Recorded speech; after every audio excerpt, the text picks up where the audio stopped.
Shalom, ketemu lagi dengan saya dalam segmen Teduh with SS. Pada kesempatan ini kita akan berbicara satu tema yang berjudul Miskin di hadapan Allah.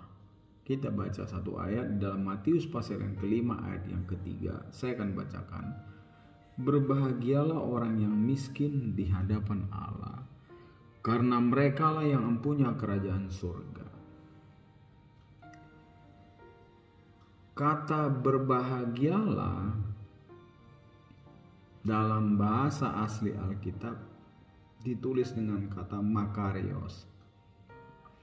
Makarios ini mengandung arti berkat Tuhan atau diberkati oleh Tuhan.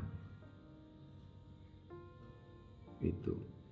Dan juga di sini ada kata miskin. Miskin dalam bahasa asli Alkitab bahasa Yunani ditulis dengan dua kata. Yang pertama phenes. Phenes ini artinya hidup miskin atau hidup seadanya. Itu phenes.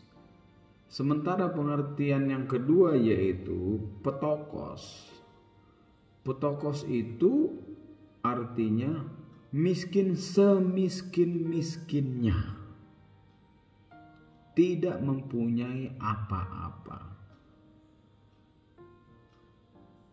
Jadi dalam Matius pasal yang kelima ayat yang ketiga ini dipakai kata petokos. Miskin semiskin-miskinnya.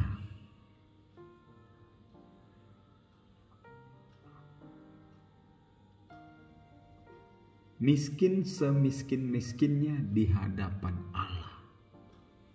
Jadi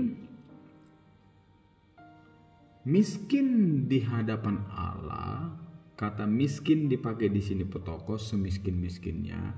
Miskin di hadapan Allah artinya yang pertama adalah sikap yang menempatkan Tuhan di atas segala-galanya. Menempatkan Tuhan di atas segala-galanya.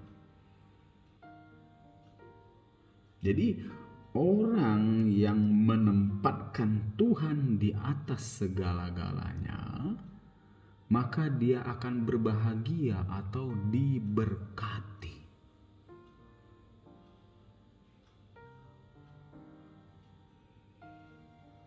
Kekayaan, keberhasilan,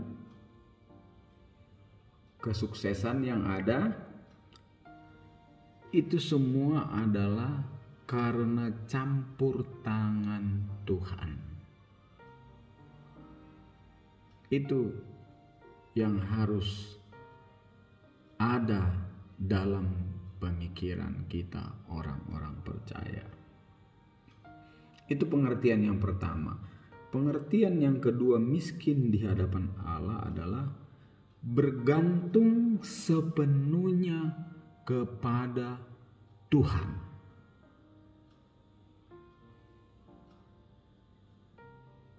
Bergantung sepenuhnya kepada Tuhan, bukan yang lain. Karena saya mau katakan banyak orang Kristen bergantung kepada Tuhan, tetapi dia juga bergantung kepada harta, kekayaan, jabatan, dan apa yang dia milikinya juga. Namun pada ayat ini kata miskin di hadapan Allah itu ialah bergantung sepenuhnya pada Tuhan. Itu yang kedua. Yang ketiga, miskin di hadapan Allah artinya tidak memberi tempat di dalam hati kita bagi harta yang lain selain Tuhan. Jadi Di dalam hati ini kita tidak memberi tempat kepada yang lain, tetapi hanya Tuhan. Tidak ada tempat yang lain di hati, hanya Tuhan. Itu pengertian miskin di hadapan Allah. Yang ketiga. Dan yang keempat, miskin di hadapan Allah yaitu fokus kehidupan kita bukan diri sendiri. Fokus kehidupan kita bukan diri kita sendiri. Sebab kita melihat orang-orang Kristen, anak-anak Tuhan banyak fokus hidupnya itu untuk diri sendiri.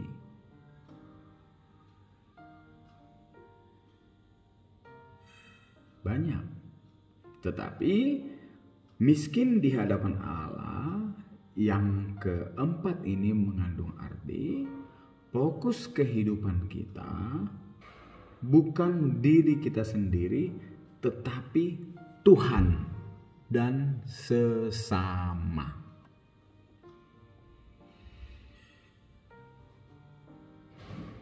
Ketika fokus hidup kita ini Tuhan dan sesama, bukan diri sendiri, maka kita dikatakan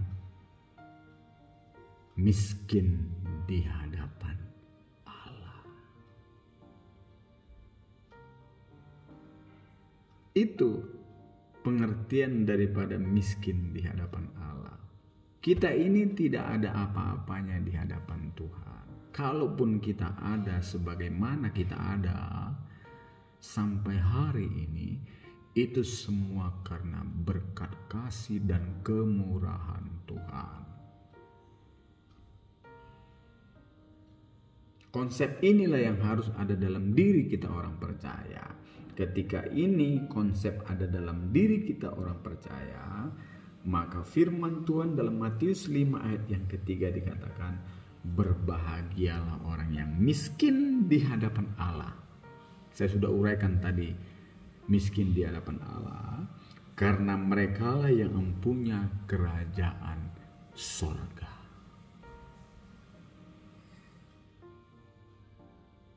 Kerajaan sorga. Jadi sekali lagi mau saya katakan, kata miskin di sini dipakai kata petokos, yaitu miskin semiskin-miskinnya. Artinya ada, tidak memberi ruang lagi kepada yang lain, tetapi hanya Tuhan dalam hidup kita. Itulah makna daripada Matius 5 ayat yang ketiga ini yang harus kita pahami sebagai orang-orang percaya. Biarlah kebenaran firman Tuhan ini menjadi pelajaran bagi kita, untuk kita tetap memfokuskan diri kita hanya untuk kemuliaan nama Tuhan. Terima kasih, Tuhan Yesus memberkati kita semua. Amin.